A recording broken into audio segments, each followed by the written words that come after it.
Rod started to walk towards the boat, and Candy decided to seek refuge from the sun under the truck.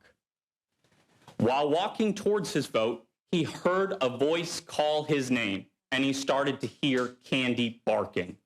He started to walk towards his truck. While walking towards his truck, he observed a man he knew to be by the name of Zach Deaterly, the defendant, kicking dirt at his dog. Candy did not bite, nor did she jump on Mr. Deaterly. Instead, Candy retreated to under the truck. Rod called to Candy, and she came to him. Mr. Deaterly continued to walk towards them, continued to walk towards Rod and Candy, and eventually came to a stop directly in front of Candy, approximately 6 to 8 feet from them.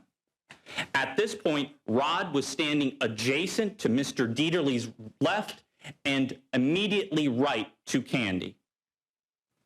While he was Rod began to look down at Candy to put his leash on her. While he was in the process of doing that, he heard multiple gunshots immediately in his vicinity. Rod had served honorably in the Coast Guard, so he knew exactly what gunshots sound like because he's in fact fired a gun himself. When he looked at Mr. Deaterly had a silver revolver in his right hand. After the first 2 shots, Candy took off towards the boat, and it was then that Rod watched as Mr. Deaterly fired multiple shots at Candy, the dog, while she was in the process of going towards the boat. Rod was in absolute shock with what had just transpired. He turned to Mr. Deaterly and said, quote, "Did you just shoot my dog?"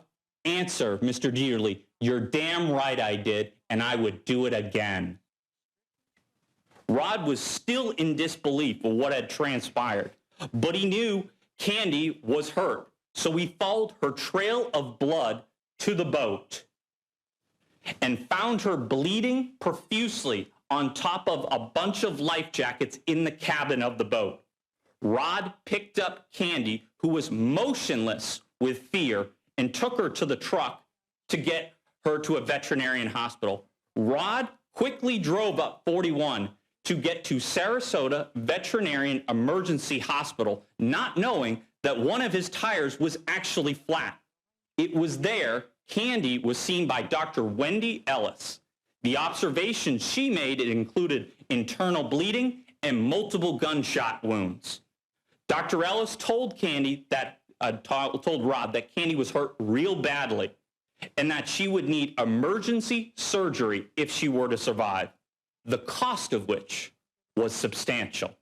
Rod told Dr. Ellis whatever the cost, he would pay it, and he did. He put down a deposit of approximately $5,000 so that Candy could potentially get the life-saving surgery she so desperately needed.